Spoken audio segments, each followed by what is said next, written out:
अच्युतं केशवं कृष्णदामोदरं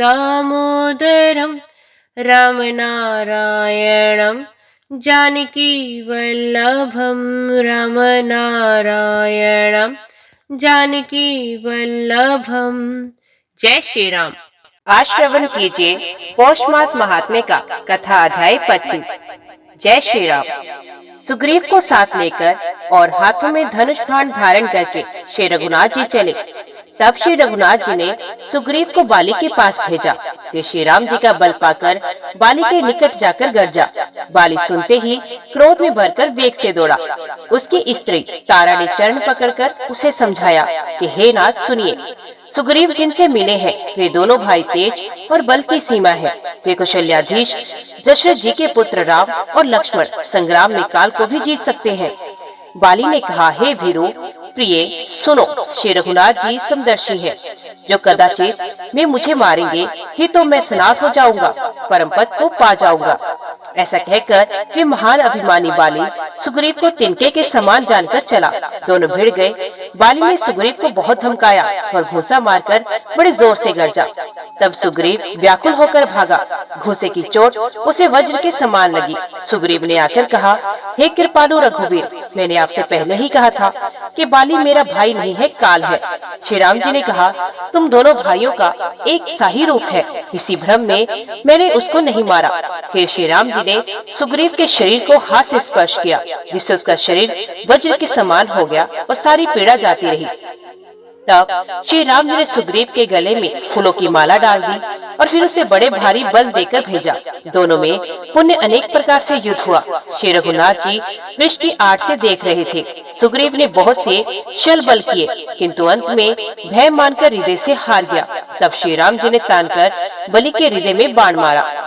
बाण के लगते ही बाली व्याकुल होकर पृथ्वी पर गिरा, किंतु प्रभु श्री राम जी को आगे देखकर भी उठ बैठा। भगवान का श्याम शरीर है, सर पर जटा है, लाल नेत्र है, बाण लिए हैं और धनुष चढ़ाए हैं। बाली ने बार बार भगवान की ओर देखकर चित्त को उनके चरणों में लगा दिया। प्रभु को पहचान कर उसने अपना जन्म सफल माना। उसके हृदय में प्रीति थी, पर मुख में कठोर वचन थे। वे श्री राम जी की ओर देखकर बोला, हे गोसाई, आपने धर्म की रक्षा के लिए अवतार लिया है और मुझे व्याध की तरह छिप कर मारा। मैं वैरी और सुग्रीव प्यारा। हे नाथ, किस दोष से आपने मुझे मारा? श्री राम जी ने कहा, हे मूर्ख सुनो, छोटे भाई की स्त्री, बहन, पुत्र की स्त्री और कन्या ये चारों समान है। जिनको जो कोई बुरी दृष्टि से देखता है उसे मारने में कुछ भी पाप नहीं। हे मूढ़, तुझे अत्यंत अभिमान है। तूने अपनी स्त्री की सीख पर भी ध्यान नहीं दिया। सुग्रीव को मेरी भुजाओं के बल का आश्रय जानकर भी अरे अधम अभिमानी, तूने उसको मारना चाहा। बाली ने कहा, हे श्री राम जी सुनिए, स्वामी आपसे मेरी चतुराई नहीं चल सकती। हे प्रभु, अंत काल में आपकी गति पाकर मैं अब भी पापी ही रहा। बाली की अत्यंत कोमल वाणी सुनकर श्री राम जी ने उसके सर को अपने हाथ से स्पर्श किया और कहा, मैं तुम्हारे शरीर को अचल कर दूं, तुम प्राणों को रखो। बाली ने कहा, हे कृपा निधान सुनिए, मुनिगण जन्म जन्म में प्रत्येक जन्म में अनेकों प्रकार का साधन करते हैं, फिर भी अंत काल में उन्हें राम नहीं कहवाता। उनके मुख से राम नाम नहीं निकलता। जिनके नाम के बल से शंकर जी काशी में सबको समान रूप से अविनाशिनी गति देते हैं, वे श्री राम जी स्वयं मेरे नेत्रों के सामने आ गए हैं। हे प्रभु, ऐसा संयोग फिर कभी बन पड़ेगा। श्रुतियाँ नेति नेति कहकर निरंतर जिनका गुणगान करती हैं तथा प्राण और मन को जीतकर एवं इंद्रियों को विषयों के रस से सर्वथा नीरस बनाकर मुनिगण ध्यान में जिनकी कभी कंचित भी झलक पाते हैं, वे ही प्रभु आप साक्षात मेरे सामने प्रकट है। आपने मुझे अत्यंत अभिमानवश जानकर ये कहा कि तुम शरीर रख लो, परंतु ऐसा मूर्ख कौन होगा जो हठ पूर्वक कल्प वृक्ष को काटकर उससे बबूल के पेड़ बाढ़ लगावेगा। हे नाथ, अब मुझ पर दया दृष्टि कीजिए और मैं जो वर मांगता हूँ उसे दीजिए। मैं कर्मवश जिस योनि में जन्म लूं, वही श्री राम जी आपके चरणों में प्रेम करूं। हे कल्याणप्रद प्रभु, ये मेरा पुत्र अंगद विनय और बल में मेरे ही समान है, इसे स्वीकार कीजिए। और हे देवता और मनुष्यों के नाथ वहाँ पकड़कर इसे अपना दास बनाइए। श्री राम जी के चरणों में दृढ़ प्रीति करके बाली ने शरीर को वैसे ही आसानी से त्याग दिया जैसे हाथी अपने गले से फूलों की माला का गिरना न जाने। श्री रामचंद्र जी ने बाली को अपने परम धाम भेजा। नगर के सब लोग व्याकुल होकर दौड़े। बाली की स्त्री तारा अनेकों प्रकार से विलाप करने लगी। उसके बाल बिखरे हुए हैं और देह की संभाल नहीं। तारा को व्याकुल देखकर श्री रघुनाथ जी ने उसे ज्ञान दिया। उसकी माया अज्ञान हर ली। उन्होंने कहा, पृथ्वी जल अग्नि आकाश और वायु, इन 5 तत्वों से ये अत्यंत अधम शरीर रचा गया है। ये शरीर तो प्रत्यक्ष तुम्हारे सामने सोया हुआ है और जीव नित्य है, फिर तुम किसके लिए रो रही हो? अब ज्ञान उत्पन्न हो गया। तब वे भगवान के चरणों लगी और उसने परम भक्ति का वर मांग लिया। शिव जी कहते हैं, हे उमा, स्वामी श्री राम जी सबको कठपुतली की तरह नचाते हैं। तदंतर श्री राम जी ने सुग्रीव को आज्ञा दी और सुग्रीव ने विधि पूर्वक बाली का समृद्ध कर्म किया। तब श्री रामचंद्र जी ने छोटे भाई लक्ष्मण को समझाकर कहा कि तुम जाकर सुग्रीव को राज्य दे दो। श्री रघुनाथ जी की प्रेरणा से सब लोग श्री रघुनाथ जी के चरणों में मस्तक नवाकर चले। लक्ष्मण जी ने तुरंत ही सब नगर निवासियों को और ब्राह्मणों के समाज को बुला लिया और उनके सामने सुग्रीव को राज्य और अंगद को युवराज पद दिया। हे पार्वती, जगत में श्री राम जी के समान हित करने वाला गुरु, पिता, माता, बंधु और स्वामी कोई नहीं है। देवता, मनुष्य और मुनि सबकी यही रीति है कि स्वार्थ के लिए ही सब प्रीति करते हैं। जो सुग्रीव दिन रात बाली के भय से व्याकुल रहता था, जिसके शरीर में बहुत से घाव हो गए थे और जिसकी छाती चिंता के मारे में जला करती थी, उसी सुग्रीव को उन्होंने वानरों का राजा बना दिया। श्री रामचंद्र जी का स्वभाव अत्यंत ही कृपालु है। जो लोग जानते हुए भी ऐसे प्रभु को त्याग देते हैं, वे क्यों न विपत्ति के जाल में फंसे। फिर श्री रामचंद्र जी ने सुग्रीव को बुला लिया और बहुत प्रकार से उन्हें राजनीति की शिक्षा दी। फिर प्रभु ने कहा, हे वानरपति सुग्रीव, सुनिए, मैं 14 वर्ष तक गांव में नहीं जाऊंगा। ग्रीष्म ऋतु बीत कर वर्षा ऋतु आ गई। हत मैं यहाँ पास ही पर्वत पर टिक रहूंगा। तुम अंगद सहित राज्य करो। मेरे काम का हृदय में सदा ध्यान रखना। तदंतर जब सुग्रीव जी घर लौट आए, तब श्री राम जी पर्वत पर जा टिके। देवताओं ने पहले से ही उस पर्वत की एक गुफा को सुंदर बना रखा था। उन्होंने सोच रखा था कि कृपा की खान श्री राम जी कुछ दिन यहाँ आकर निवास करेंगे। सुंदर वन फूला हुआ अत्यंत सुशोभित है। मधु के लोभ से भोरों के समूह गुंजार कर रहे हैं। जब से प्रभु आए, तब से वन में सुंदर कंद, मूल, फल और पत्तों की बहुतायत हो गई। मनोहर और अनुपम पर्वत को देखकर देवताओं के सम्राट श्री राम जी छोटे भाई सहित वहाँ रह गए। देवता, सिद्ध और मुनि भोरों, पक्षियों और पशुओं के शरीर धारण करके प्रभु की सेवा करने लगे। जब से रमापति श्री राम जी ने वहाँ निवास किया, तब से वन मंगल स्वरूप हो गया। सुंदर स्फटिक मणि की एक अत्यंत उज्जवल शिला है। उस पर दोनों भाई सुख पूर्वक विराजमान है। श्री राम जी छोटे भाई लक्ष्मण जी से भक्ति, वैराग्य, राजनीति और ज्ञान की अनेकों कथाएं कहते हैं। वर्षा काल में आकाश में छाए हुए बादल गरजते हुए बहुत ही सुहावने लगते हैं।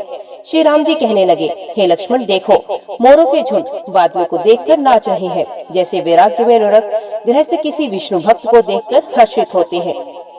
आकाश में बादल घुमड़ घुमड़ कर घोर गर्जना कर रहे हैं। प्रिया सीता जी के बिना मेरा मन डर रहा है। बिजली की चमक बादलों में ठहरती नहीं, जैसे दुष्ट की प्रीति स्थिर नहीं रहती। बादल पृथ्वी के समीप आकर बरस रहे हैं, जैसे विद्या पाकर विद्वान नम्न हो जाते हैं। बूंदों की चोट पर्वत कैसे सहते हैं, जैसे दुष्टों के वचन संत सहते हैं। छोटी नदियाँ भरकर किनारों को तुड़ाती हुई चली, जैसे थोड़े धन से भी दुष्ट इतरा जाते हैं। पृथ्वी पर पड़ते ही पानी गंदला हो गया है, जैसे शुद्ध जीव के माया लिपट गई हो। जल एकत्र होकर तालाबों में भर रहा है, जैसे सद्गुण एक एक कर सज्जन के पास चले आते हैं। नदी का जल समुद्र में जाकर वैसे ही स्थिर हो जाता है, जैसे जीव श्री हरि को पाकर अचल हो जाता है। पृथ्वी भी घास से परिपूर्ण होकर हरी हो गई है, जिसे रास्ते समझ नहीं पड़ते। जैसे पाखंड मत के प्रचार से सद्ग्रंथ लुप्त हो जाते हैं। चारों दिशाओं में मेंढकों की ध्वनि ऐसी सुहावनी है, मानो विद्यार्थियों के समुदाय वेद पढ़ रहे हों। अनेकों वृक्षों में नए पत्ते आ गए हैं, जिससे वे ऐसे हरे भरे एवं सुशोभित हो गए हैं, जैसे साधक का मन ज्ञान प्राप्त होने पर हो जाता है। मदार और ज्वासा बिना पत्ते के हो गए। जैसे श्रेष्ठ राज्य में दुष्टों का उद्यम जाता रहा, धूल कहीं खोजने पर भी नहीं मिलती। जैसे क्रोध धर्म को दूर कर देता है, अन्न से युक्त पृथ्वी कैसे शोभित हो रही है, जैसी उपकारी पुरुष की संपत्ति रात के घने अंधकार में जुगनू शोभा पा रहे हैं, मानो दंभियों का समाज आ जुटा हो। भारी वर्षा से खेतों की क्यारियां फूट चली हैं, जैसे स्वतंत्र होने से स्त्रियां बिगड़ जाती हैं। चतुर किसान खेतों को निरा रहे हैं, जैसे विद्वान लोग मोह मद और मान का त्याग करते हैं। चक्रवात पक्षी दिखाई नहीं दे रहे, जैसे कलयुग को पाकर धर्म भाग जाते हैं। ऊसर से वर्षा होती है और वहाँ घास तक नहीं उगती, जैसे हरि भक्त के हृदय में काम नहीं होता। पृथ्वी अनेक तरह के जीवों से भरी हुई उसी तरह शोभायमान है, जैसे सुराज्य पाकर प्रजा की वृद्धि होती है। जहाँ तहाँ अनेक पथिक थक कर ठहरे हुए हैं, जैसे ज्ञान उत्पन्न होने पर इंद्रियां शिथिल होकर विषयों की ओर जाना छोड़ देती हैं। कभी कभी वायु बड़े जोर से चलने लगती है, जिससे बादल जहाँ तहाँ गायब हो जाते हैं। जैसे कुपुत्र के उत्पन्न होने से कुल के उत्तम धर्म श्रेष्ठ आचरण नष्ट हो जाते हैं। कभी बादलों के कारण दिन में घोर अंधकार छा जाता है और कभी सूर्य प्रकट हो जाते हैं। जैसे कुसंग पाकर ज्ञान नष्ट हो जाता है और सुसंग पाकर उत्पन्न हो जाता है। हे लक्ष्मण देखो, वर्षा बीत गई, हर परम सुंदर शरद ऋतु आ गई। फूले हुए काश से सारी पृथ्वी छा गई, मानो वर्षा ऋतु ने काश रूपी सफेद बालों के रूप में अपना बुढ़ापा प्रकट किया है। अगस्त्य के तोरने उदय होकर मार्ग के जल को सोख लिया, जैसे संतोष लोक को सोख लेता है। नदी और तालाबों का निर्मल जल ऐसी शोभा पा रहा है, जैसे मद और मोह से रहित संतों का हृदय। नदी और तालाबों का जल धीरे धीरे सूख रहा है, जैसे ज्ञानी पुरुष ममता का त्याग करते हैं। शरद ऋतु जानकर खंजन पक्षी आ गए, जैसे समय पाकर सुंदर सुकृत आ जाते हैं। ना कीचड़ है ना धूल, इससे धरती निर्मल होकर ऐसी शोभा दे रही है, जैसे नीति निपुण राजा की करनी। जल के कम हो जाने से मछलियां व्याकुल हो रही हैं, जैसे मूर्ख गृहस्थ उनके बिना व्याकुल होता है। बिना बादलों को निर्मल आकाश ऐसा सुशोभित हो रहा है, जैसे भगवत भक्त सब आशाओं को छोड़कर सुशोभित होते हैं। कहीं कहीं शरद ऋतु की थोड़ी थोड़ी वर्षा हो रही है, जैसे कोई विरले ही मेरी भक्ति पाते हैं। शरद ऋतु पाकर राजा, तपस्वी, व्यापारी और भिखारी क्रमश विजय, तप, व्यापार और भिक्षा के लिए हर्षित होकर नगर छोड़कर चले। जैसे श्री हरि की भक्ति पाकर चारों आश्रम वाले नाना प्रकार के साधन रूपी श्रमों को त्याग देते हैं। जो मछलियां अथाह जल में है वे सुखी हैं, जैसे श्री हरि के शरण में चले जाने पर एक भी बाधा नहीं रहती। कमलों के फूलों ने तालाब कैसी शोभा दे रहे हैं, जैसे निर्गुण ब्रह्म सगुण होने पर शोभित हो जाता है। भोरे अनुपम शब्द करते हुए गूंज रहे हैं तथा पक्षियों के नाना प्रकार के सुंदर शब्द हो रहे हैं। रात्रि देखकर चकवे के मन में वैसे ही दुख हो रहा है, जैसे दूसरों की संपत्ति देखकर दुष्ट को होता है। पपीहा रट लगाए है, उसको बड़ी प्यास है, जैसे श्री शंकर जी का द्रोही सुख नहीं पाता। शरद ऋतु के ताप को रात के समय चंद्रमा हर लेता है, जैसे संतों के दर्शन से पाप दूर होते हैं। चकोरों के समुदाय चंद्रमा को देखकर इस प्रकार टकटकी लगाए हैं, जैसे भगवत भक्त भगवान को पाकर उनके निर्निश नेत्रों से दर्शन करते हैं। मच्छर और डांस जाड़ के डर से इस प्रकार नष्ट हो गए हैं, जैसे ब्राह्मण के साथ वैर करने से कुल का नाश होता है। वर्षा ऋतु के कारण पृथ्वी पर जो जीव भर गए थे, वे शरद ऋतु को पाकर वैसे ही नष्ट हो गए, जैसे सद्गुरु के मिल जाने पर संदेह और भ्रम के समूह नष्ट हो जाते हैं। वर्षा बीत गई, निर्मल शरद ऋतु आ गई, परंतु हे तात, सीता की कोई खबर नहीं मिली। एक बार कैसे भी पता पाऊं तो काल को भी जीतकर पल भर में जानकी को ले आऊं। कहीं भी रहे, यदि जीती होगी तो हे तात, यत्न करके मैं उसे अवश्य लाऊंगा। राज्य, खजाना, नगर और स्त्री पा गया, इसलिए सुग्रीव ने भी मेरी सुधि भुला दी। जिस बाण से मैंने बाली को मारा था, उसी बाण से कल उसे मूढ़ को मारो। शिव जी कहते हैं, हे उमा, जिनकी कृपा से मत और मोह छूट जाते हैं, उनको कहीं स्वप्न में भी क्रोध हो सकता है। ये तो लीला मात्र है। ज्ञानी मुनि जिन्होंने श्री रघुनाथ जी के चरणों में प्रीति मान ली है, जोड़ ली है, वे इस चरित्र को जानते हैं। लक्ष्मण जी ने सब प्रभु को क्रोधयुक्त जाना, तब उन्होंने धनुष चढ़ाकर बाण हाथों में ले लिया। तब दया की सीमा श्री रघुनाथ जी ने छोटे भाई लक्ष्मण जी को समझाया कि हे तात, सखा, सुग्रीव केवल भय दिखलाकर ही ले आओ, उसे मारने की बात नहीं है। यहाँ किष्किंधा नगरी में पवन कुमार श्री हनुमान जी ने विचार किया कि सुग्रीव ने श्री राम जी के कार्य को भुला दिया। उन्होंने सुग्रीव के पास जाकर चरणों में सिर नवाया, साम, दान, दंड भेद चारों प्रकार की नीति कहकर उन्हें समझाया। हनुमान जी के वचन सुनकर सुग्रीव ने बहुत ही भय माना और कहा, विष्णु ने मेरे ज्ञान को हर लिया। अब हे पवनसुत, जहाँ तहाँ वानरों के यूथ रहते हैं, वहाँ दूतों के समूह को भेजो और कहला दो कि एक पखवाड़े में 15 दिनों में जो ना आ जाएगा उसको मेरे हाथों वध हो जाएगा। तब हनुमान जी ने दूतों को बुलाया और सबका बहुत सम्मान करके सबको भय, प्रीति और नीति दिखलाई और सब बंदर चरणों में सर नवाकर चले। इसी समय लक्ष्मण जी नगर में आए। उनका क्रोध देखकर बंदर जहाँ तहाँ भागे। तदंतर लक्ष्मण जी ने धनुष चढ़ाकर कहा कि नगर को जलाकर अभी राख कर दूंगा। तब नगर को व्याकुल देखकर बाली पुत्र अंगद जी उनके पास आए। अंगद ने उनके चरणों में सर नवाकर विनती की, क्षमा याचना की। तब लक्ष्मण जी ने उनको अभय बांह दी, भुजा उठाकर कहा कि डरो मत। सुग्रीव ने अपने कानों से लक्ष्मण जी को क्रोध युक्त सुनकर भय से अत्यंत व्याकुल होकर कहा, हे हनुमान सुनो, तुम तारा को साथ ले जाकर विनती करके राजकुमार को समझा बुझाकर शांत करो। हनुमान जी ने तारा से जाकर लक्ष्मण जी के चरणों की वंदना की और प्रभु के सुंदर यश का वखान किया। वे विनती करके उन्हें महल में ले आए तथा चरणों को धोकर उन्हें पलंग पर बिठाया। तब वानरराज सुग्रीव ने उनके चरणों में सर नवाया और लक्ष्मण जी ने हाथ पकड़कर उनको गले से लगाया। सुग्रीव ने कहा, हे नाथ, विषय के समान और कोई मद नहीं। ये मुनियों के मन में भी क्षण मात्र में उत्पन्न कर हो जाता है, फिर मैं तो विषय जीव ही ठहरा। सुग्रीव ने विनय युक्त वचन सुनकर लक्ष्मण जी ने सुख पाया और उनको बहुत प्रकार से समझाया। तब पवनसुत हनुमान जी ने जिस प्रकार सब दिशाओं में दूतों के समूह गए थे, वे सब हाल सुनाया। तब अंगद आदि वानरों को साथ लेकर और श्री राम जी के छोटे भाई लक्ष्मण जी को आगे करके अर्थात उनके पीछे पीछे सुग्रीव हर्षित होकर चले। जहाँ रघुनाथ जी वहाँ आए। श्री रघुनाथ जी के चरणों में सर नवाकर हाथ जोड़कर सुग्रीव ने कहा, हे नाथ, मुझे कुछ भी दोष नहीं है। हे देव, आपकी माया अत्यंत ही प्रबल है। आप जब दया करते हैं, हे राम, तभी छूटती है। हे स्वामी, देवता, मनुष्य और मुनि सभी विषयों के वश में है। फिर मैं तो पामर पशु और पशुओं में भी अत्यंत कामी बंदर हूँ।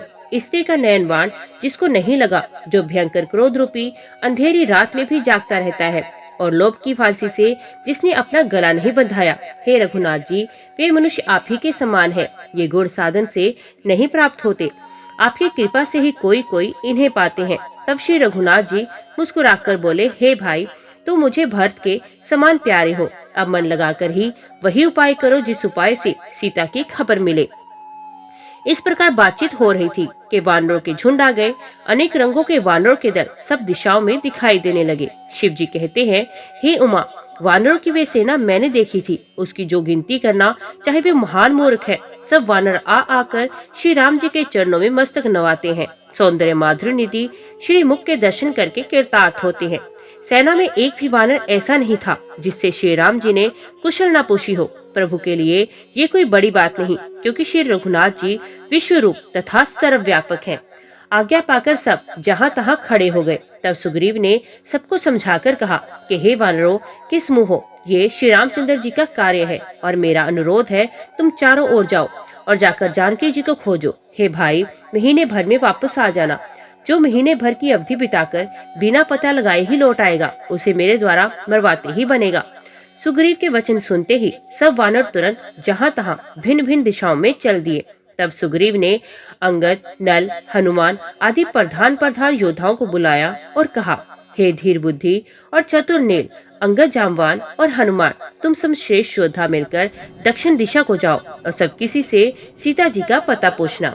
मन, वचन तथा कर्म से उसी का उपाय सोचना। श्री रामचंद्र जी का कार्य संपन्न करना। सूर्य को पीठ से और अग्नि को हृदय से सेवन करना, परंतु स्वामी की सेवा तो छल छोड़कर सर्वभाव से करनी चाहिए। माया को छोड़कर परलोक का सेवन करना चाहिए, जिससे भव से उत्पन्न सारे शोक मिट जाएं। हे भाई, देह धारण करने का यही फल है कि सब कामों को छोड़कर श्री राम जी का भजन ही किया जाए। सद्गुणों को पहचानने वाला तथा बड़वागी वही है जो श्री रघुनाथ जी के चरणों का प्रेमी है। आज्ञा मांगकर और चरणों में फिर सर नवाकर श्री रघुनाथ जी का स्मरण करते हुए सब हर्षित होकर चले। सबके पीछे पवन सुत श्री हनुमान जी ने सर नवाया। कार्य का विचार करके प्रभु ने उन्हें अपने पास बुलाया। उन्होंने अपने कर कमल से उनके सर का स्पर्श किया तथा अपना सेवक जानकर उन्हें अपने हाथ की अंगूठी उतार कर दी और कहा, बहुत प्रकार से सीता को समझाना और मेरा बल तथा प्रेम कहकर तुम शीघ्र लौट आना। हनुमान जी ने अपना जन्म सफल समझा और कृपा निधान प्रभु को हृदय में धारण करके वे चले गए। यद्यपि देवताओं की रक्षा करने वाले प्रभु सब बात जानते हैं, तो भी वे राजनीति की रक्षा कर रहे हैं। सब वानर वन, नदी, तालाब, पर्वत और पर्वतों के कंदराओं में खोजते हुए चले जा रहे हैं। मन श्री राम जी के कार्य में लवलीन है। शरीर का प्रेम मूल भूल गया है। कहीं किसी राक्षस से भेंट हो जाती है तो एक एक चपत में ही उसके प्राण ले लेते हैं। पर्वतों और वनों को बहुत प्रकार से खोज रहे हैं। कोई मुनि मिल जाता है तो पता पूछ लेते हैं कि उसे सब घेर लेते हैं। इतने में ही सबको अत्यंत प्यास लगी, जिससे वे अत्यंत ही व्याकुल हो गए, किंतु जल कहीं नहीं मिला। घने जंगल में सब भूल गए। हनुमान जी ने मन में अनुमान किया कि जल पिए बिना सब लोग मरना ही चाहते हैं। उन्होंने पहाड़ की चोटी पर चढ़कर चारों ओर देखा तो पृथ्वी के अंदर एक गुफा में उन्हें एक कौतुक दिखाई दिया। उसके ऊपर चकवे, बगुले, हंस उड़ रहे हैं और बहुत से पक्षी उसमें प्रवेश कर रहे हैं। पवन को हनुमान जी पर्वत से उतर आए और सबको ले जाकर उन्होंने वे गुफा दिखाई। सबने हनुमान जी को आगे किया और गुफा में घुस गए। देर नहीं की, अंदर जाकर उन्होंने एक उत्तम बगीचा और तालाब देखा जिसमें बहुत से कमल खिले हुए हैं। वहीं एक सुंदर मंदिर है जिसमें एक तपोमूर्ति स्त्री बैठी है। दूर से ही सबने उसे सर नवाया और पूछने पर अपना सब वृतांत कह सुनाया। तब उसने कहा, जल पान करो, भांति भांति के रसीले सुंदर फल खाओ। आज्ञा पाकर सबने स्नान किया, मीठे फल खाए और फिर सब उसके पास चले गए। तब उसने अपनी सब कथा कह सुनाई और कहा, मैं अब वहाँ जाऊंगी जहाँ श्री रघुनाथ जी हैं। तुम लोग आंखें मूंद लो और गुफा को छोड़कर बाहर आओ। तुम सीता जी को पा जाओगे, पछताओ नहीं, निराश ना हो। आंखें मूंदकर फिर जब आंखें खोली तो सब वीर क्या देखते हैं कि सब समुद्र के तीर पर खड़े हैं और वह स्वयं वहां गई जहां श्री रघुनाथ जी थे।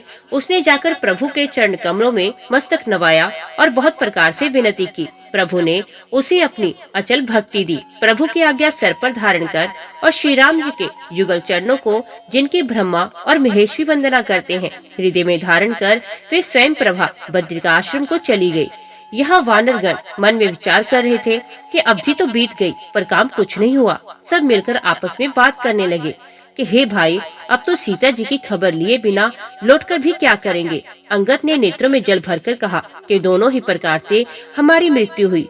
यहाँ तो सीता जी की सुध नहीं मिली और वहाँ जाने पर वानराज सुग्रीव मार डालेंगे। वे तो पिता के वध होने पर भी मुझे मार डालते।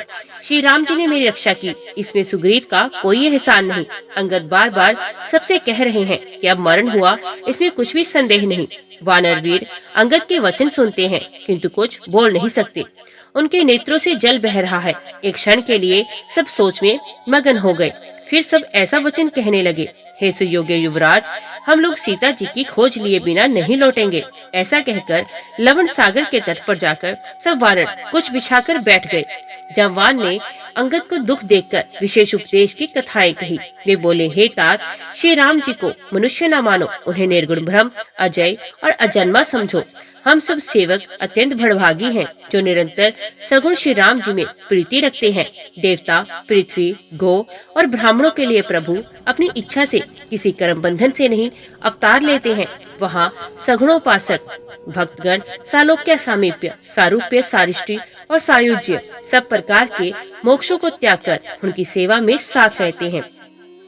इस प्रकार जाम्बान बहुत प्रकार से कथाएं कह रहे हैं। इनकी बातें पर्वत की कंदरा में संपाति ने सुनी। वहां निकलकर उसने देखा बहुत से वानर हैं। तभी बोला, जगदीश्वर ने मुझको घर बैठे बहुत सा आहार भेज दिया। आज इन सबको खा जाऊंगा। बहुत दिन बीत के भोजन के बिना मर रहा था। पेट भर भोजन कभी नहीं मिलता। आज विधाता ने एक ही बार में बहुत सा भोजन दे दिया। गीत के वचन कानों से सुनते ही सब डर गए। सब सचमुच मरना हो गया, ये हमने जान लिया। फिर इस गीत संपाति को देखकर सब वानर उठ के खड़े हो गए। जामवान के मन में विशेष सोच हुआ। अंगद ने मन में विचार कर कर कहा, आहा, जटायु के समान धन्य कोई नहीं। श्री राम जी के कार्य लिए शरीर छोड़कर वे परम बड़भागी भगवान के परम धाम को चला गया। हर्ष और शोक से युक्त वाणी सुनकर वे पक्षी संपाति वानरों के पास आया। वानर डर गए। उनको अभय करके उसने पास जाकर जटायु का वृत्तांत पूछा। तब उन्होंने सारी कथा उसे कह सुनाई। भाई जटायु की करनी सुनकर संपाति ने बहुत प्रकार से श्री रघुनाथ जी की महिमा वर्णन की। उसने कहा, मुझे समुद्र के किनारे ले चलो, मैं जटायु को तिलांजलि दे दूं। इस सेवा के बदले मैं तुम्हारी वचन से सहायता करूंगा, अर्थात सीता जी कहाँ है बता दूंगा। जिसे तुम खोज रहे हो उसे पा जाओगे। समुद्र के तीर पर छोटे भाई जटायु की श्राद्ध आदि करके संपाति अपनी कथा कहने लगा। हे वीर वानरों, सुनो, हम दोनों भाई उठती जवानी में एक बार आकाश में उठकर सूर्य के निकट चले गए। वे जटायु तेज नहीं सह सका, इसे लौट आया, किंतु मैं अभिमानी इसलिए सूर्य के पास चला गया। अत्यंत अपार तेज से मेरे पंख जल गए। मैं बड़े जोर से चीख मारकर जमीन पर गिरा।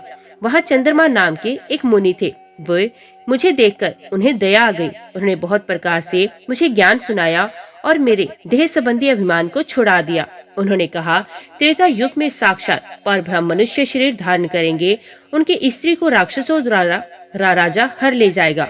उसकी खोज में प्रभु दूत भेजेंगे। उनसे मिलने पर तू पवित्र हो जाएगा और तेरे पंख उग जाएंगे। चिंता न कर, उन्हें तो सीता जी को दिखा देना। मुनि की वे वाणी आज सत्य हुई। अब मेरे वचन सुनकर तुम प्रभु का कार्य करो।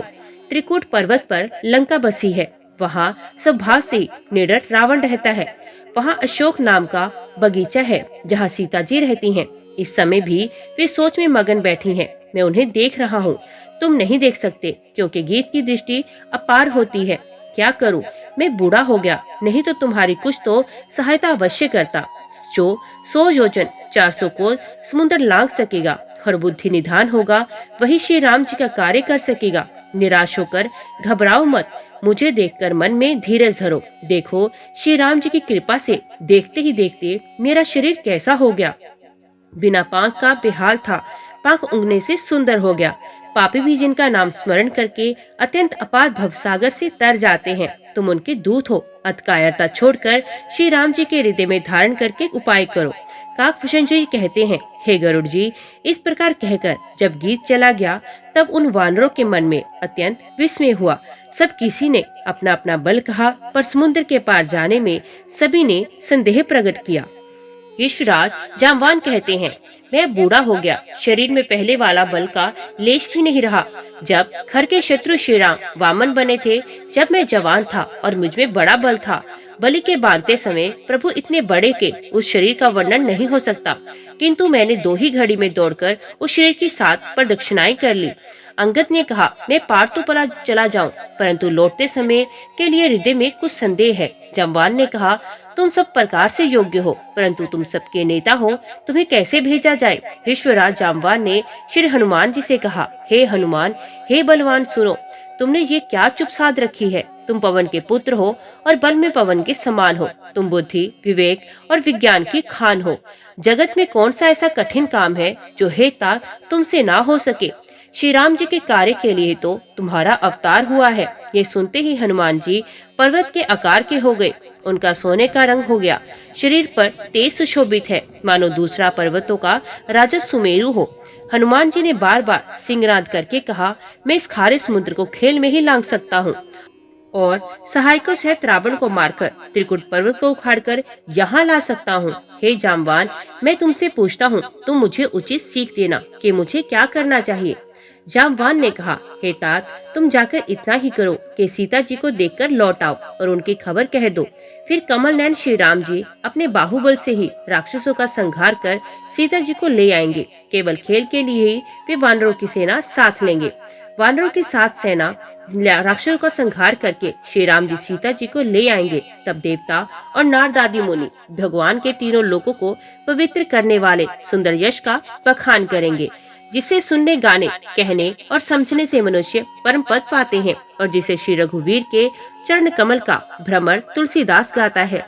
श्री रघुवीर का यश भव जन्म मरण रूपी रोगी की अचूक दवा है। जो पुरुष और स्त्री इसे सुनेंगे, त्रिशिरा के शत्रु श्री राम जी उनके सब मनोरथों को सिद्ध करेंगे। जिनका नीले कमल के समान श्याम शरीर है, जिनकी शोभा करोड़ों कामदेवों से भी अधिक है और जिनका नाम पाप रूपी पक्षियों को मारने के लिए व्याध के समान है, उन श्री राम के गुणों के समूह लीला को अवश्य सुनना चाहिए। शांत, सनातन, अप्रमेय, निष्पाप, मोक्ष रूप परम शांति देने वाले ब्रह्मा, शंभु और शेष जी से निरंतर सेवित, वेदांत के द्वारा ज्ञान जानने योग्य, सर्वव्यापक, देवताओं में सबसे बड़े, माया से मनुष्य रूप में दिखने वाले, समस्त पापों को हरने वाले, करुणा की खान, रघुकुल में श्रेष्ठ तथा राजाओं के शिरोमणि राम कहलाने वाले जगदीश्वर की मैं वंदना करता हूँ।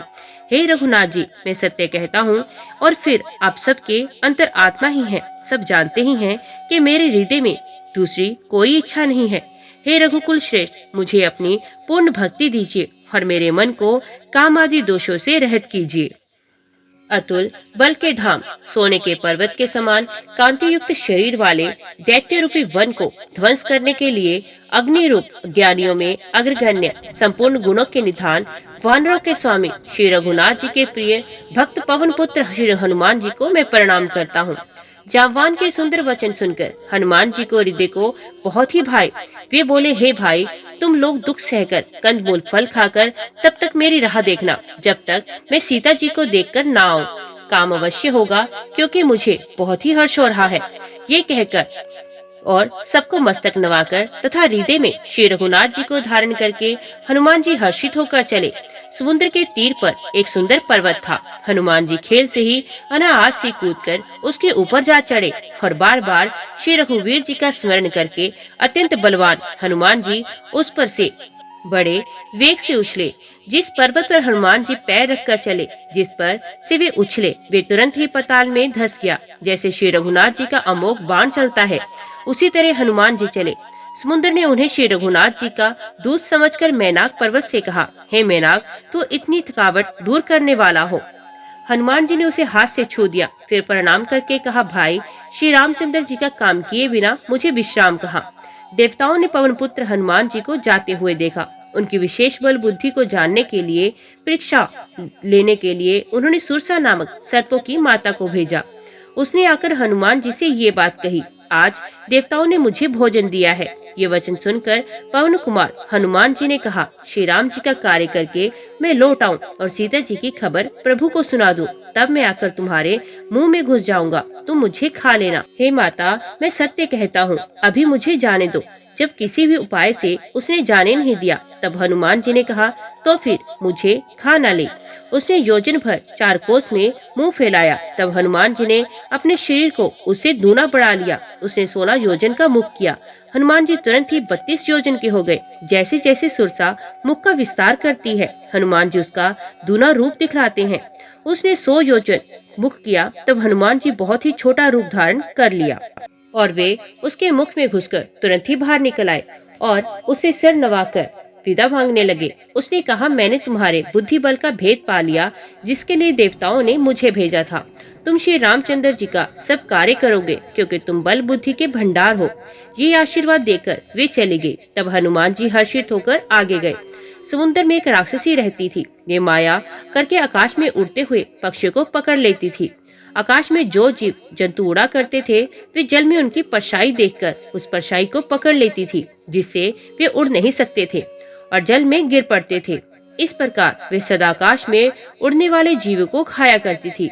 उसने वही छल हनुमान जी के साथ किया। हनुमान जी ने तुरंत ही उसका कपट पहचान लिया। पवन पुत्र धीर बुद्धि वीर हनुमान जी उसको मारकर समुद्र के पार गए। वहां जाकर उन्होंने वन की शोभा देखी। मधु के लोभ से भोरे गुंजार कर रहे थे। अनेकों प्रकार के वृक्ष फल फूल से शोभित थे। पक्षी और पशुओं के समूह को देखकर तो वे मन में बहुत ही प्रसन्न हुए। सामने एक विशाल पर्वत देखकर हनुमान जी भय त्याग कर उस पर दौड़कर जा बैठे। शिव जी कहते हैं, हे उमा, इसमें वानर हनुमान की कुछ बड़ाई नहीं। ये प्रभु का प्रताप है, जो काल को भी खा जाता है। पर्वत पर चढ़कर उन्होंने लंका देखी। बहुत ही बड़ा किला है, कुछ कहा नहीं जाता। वे अत्यंत ऊंचा है। उसके चारों ओर समुद्र है। सोने के परकोटे का परम प्रकाश हो रहा है। विचित्र मणियों से जड़ा हुआ सोने का परकोटा है। उसके अंदर बहुत से सुंदर सुंदर घर हैं, चौराहे, बाजार, सुंदर मार्ग और गलियां हैं। सुंदर नगर बहुत प्रकार से सजा हुआ है। हाथी घोड़े खच्चरों के समूह तथा पैदल और रथों के समूहों को कौन कौन गिन सकता है। अनेक रूपों के राक्षसों के दल हैं। उनके अत्यंत बलवती सेना वर्णन करते नहीं बनती। वन, बाग, उपवन, फुलवाड़ी, तालाब, कुएं और बावनियां सुशोभित हैं। मनुष्य, नाग, देवताओं और गंधर्वों की कन्याएं और सौंदर्य से मुनियों के भी मनों को मोह लेती हैं। कहीं पर्वत के समान विशाल शरीर वाले बड़े ही बलवान पहलवान गरज रहे हैं। वे अनेकों अखाड़ों में बहुत प्रकार से भिड़ते और एक दूसरे को ललकारते हैं। भयंकर शरीर वाले करोड़ों योद्धा यत्न करके नगर की चारों दिशाओं में रखवाली करते हैं। कहीं दुष्ट राक्षस भैंसों, मनुष्यों, गायों, गधों और बकरों को खा रहे हैं। तुलसीदास ने इनकी कथा इसलिए कुछ थोड़ी सी कही कि ये निश्चय ही श्री रामचंद्र जी के बाण रूपी तीर्थ में शरीरों को त्याग कर परम गति पाएंगे। नगर के बहुत संख्यक रखवालों को देखकर हनुमान जी ने मन में विचार किया कि अत्यंत छोटा सा रूप धरूं और रात के समय नगर में प्रवेश करूं। हनुमान जी मच्छर के समान छोटा सा रूप धारण कर नर रूप से लीला करने वाले भगवान श्री रामचंद्र जी का स्मरण करके लंका को चले। लंका के द्वार पर लंकनी नाम की एक राक्षसी रहती थी। वे बोली, मेरा निरादर करके बिना मुझसे पूछे कहाँ चला जा रहा है? हे मूर्ख, तूने मेरा भेद नहीं जाना। जहाँ तक जितने चोर हैं, वे सब मेरे आहार हैं। महाकपि हनुमान जी ने उसे एक घूसा मारा, जिससे वे खून की उल्टी करती हुई पृथ्वी पर लुढ़क पड़ी। वे लंकनी फिर अपने को संभाल कर उठी और डर के मारे हाथ जोड़कर विनती करने लगी। वे बोली, रावण को जब ब्रह्मा जी ने वर दिया था, तब चलते समय उन्होंने मुझे राक्षसों के विनाश की ये पहचान बता दी थी कि जब तू बंदर के मारने से व्याकुल हो जाए, तब तू राक्षसों का संहार हुआ जान लेना। हे तात, मेरे बड़े पुण्य हैं जो मैं श्री रामचंद्र जी के दूत को नेत्रों से देख पाई। हे तात, स्वर्ग और मोक्ष के सब सुखों को तराजू के एक पलड़े में रखा जाए तो भी वे सब मिलकर दूसरे पलड़े पर रखे हुए उस सुख के बराबर नहीं हो सकते जो लवक्षण मात्र से सत्संग से होता है। अयोध्यापुरी के राजा श्री रघुनाथ जी को हृदय में रखे हुए नगर में प्रवेश करके सब काम कीजिए। उसके लिए विष अमृत हो जाता है। शत्रु मित्रता करने लगते हैं। समुद्र गाय के खुर के बराबर हो जाता है। अग्नि में शीतलता आ जाती है। और हे गरुड़ जी, सुमेरु पर्वत उसके लिए रज के समान हो जाता है, जिसे श्री रामचंद्र जी ने एक बार कृपा करके देख लिया। तब हनुमान जी ने बहुत ही छोटा रूप धारण किया और भगवान का स्मरण करके नगर में प्रवेश किया। उन्होंने एक एक महल की खोज की, जहाँ तहाँ असंख्य योद्धा देखे। फिर वे रावण के महल में गए। वे अत्यंत विचित्र था, जिसका वर्णन नहीं हो सकता। हनुमान जी ने रावण को क्षीण किया देखा, परंतु महल में जानकी जी दिखाई नहीं दी। फिर एक सुंदर महल दिखाई दिया। वहाँ उसमें भगवान का एक अलग मंदिर बना हुआ था। वे महल श्री राम जी के धनुष बाण के चिन्हों से अंकित था। उसकी शोभा वर्णन नहीं की जा सकती। वहाँ नवीन नवीन तुलसी के वृक्ष समूहों को देखकर कपिराज हनुमान जी हर्षित हुए। लंका तो राक्षसों के समूह का निवास स्थान है, यहाँ सज्जन पुरुष का निवास कहाँ? हनुमान जी मन में इस प्रकार तर्क करने लगे। उसी समय विभीषण जी जागे। विभीषण ने राम नाम का स्मरण किया। हनुमान जी ने उन्हें सज्जन जाना और हृदय से हर्षित हुए। हनुमान जी ने विचार किया कि इनसे हट करके अपनी ओर से परिचय करूंगा, क्योंकि साधु से कार्य की हानि नहीं होती, प्रत्युत लाभ ही होता है। ब्राह्मण का रूप धरकर हनुमान जी ने उन्हें वचन सुनाए। सुनते ही विभीषण जी उठकर वहां आए, प्रणाम करके कुशल पूछी और कहा कि हे ब्राह्मण देव, अपनी कथा समझकर कहिए। क्या आप हरिभक्तों में से कोई हैं? क्योंकि आपको देखकर मेरे हृदय में अत्यंत प्रेम उमड़ रहा है। अथवा क्या आप दिनों से प्रेम करने वाले स्वयं श्री राम जी हैं, जो मुझे बड़भागी बनाने घर बैठे दर्शन देने आए हैं? तब हनुमान जी ने श्री राम जी की सारी कथा कहकर अपना नाम बताया। सुनते ही दोनों के शरीर पुलकित हो गए और श्री राम जी के गुण समूहों का स्मरण करके दोनों के मन प्रेम और आनंद में मगन हो गए। विभीषण जी ने कहा, हे पवन पुत्र, मेरी रहनी सुनो। मैं यहाँ वैसे ही रहता हूँ जैसे दांतों के बीच में बेचारी जीभ। हे तात, मुझे अनाथ जानकर सूर्य कुल के नाथ श्री रामचंद्र जी क्या कभी मुझ पर कृपा करेंगे? मेरा तामसी शरीर होने से साधन तो कुछ बनता नहीं और ना मन में श्री रामचंद्र जी के चरण कमलों में प्रेम ही है। परंतु हे हनुमान, अब मुझे विश्वास हो गया कि श्री राम जी मुझ पर कृपा करेंगे, क्योंकि हरि की कृपा के बिना संत नहीं मिलते। जब श्री रघुवीर ने कृपा की है, तभी तो आपने मुझे हट करके अपनी ओर से दर्शन दिए हैं। हनुमान जी ने कहा, हे विभीषण सुनिए, प्रभु की ये रीति है कि वे सेवक पर सदा ही प्रेम किया करते हैं। भला कहिए, मैं ही भला कौन बड़ा कुलीन हूँ जाति का चंचल वानर हूँ और सब प्रकार से नीच हूँ। प्रातः काल जो हम लोगों का नाम ले ले तो उस दिन उसे भोजन न मिले। हे सखा सुनिए, मैं ऐसा अधम हूँ, पर श्री रामचंद्र ने मुझ पर कृपा ही की। भगवान ने गुणों का स्मरण करके हनुमान जी दोनों नेत्रों से प्रेम अश्रु का जल भराया। जो जानते हुए भी ऐसे स्वामी श्री रघुनाथ जी को भुलाकर विषयों के पीछे भटकते हैं, वे दुखी क्यों न हो। इस प्रकार श्री राम जी के गुण समूहों को कहते हुए उन्होंने परम शांति प्राप्त की। फिर विभीषण जी ने श्री जानकी जी जिस प्रकार वहां लंका में रहती थी सब कथा कही। तब हनुमान जी ने कहा, हे भाई सुनिए, मैं जानकी माता को देखना चाहता हूँ। विभीषण जी ने माता के दर्शन की सब युक्तियां कह सुनाई। तब हनुमान जी विदा होकर चले। फिर वही रूप धरकर वहां गए जहां अशोक वन था, सीता जी रहती थी।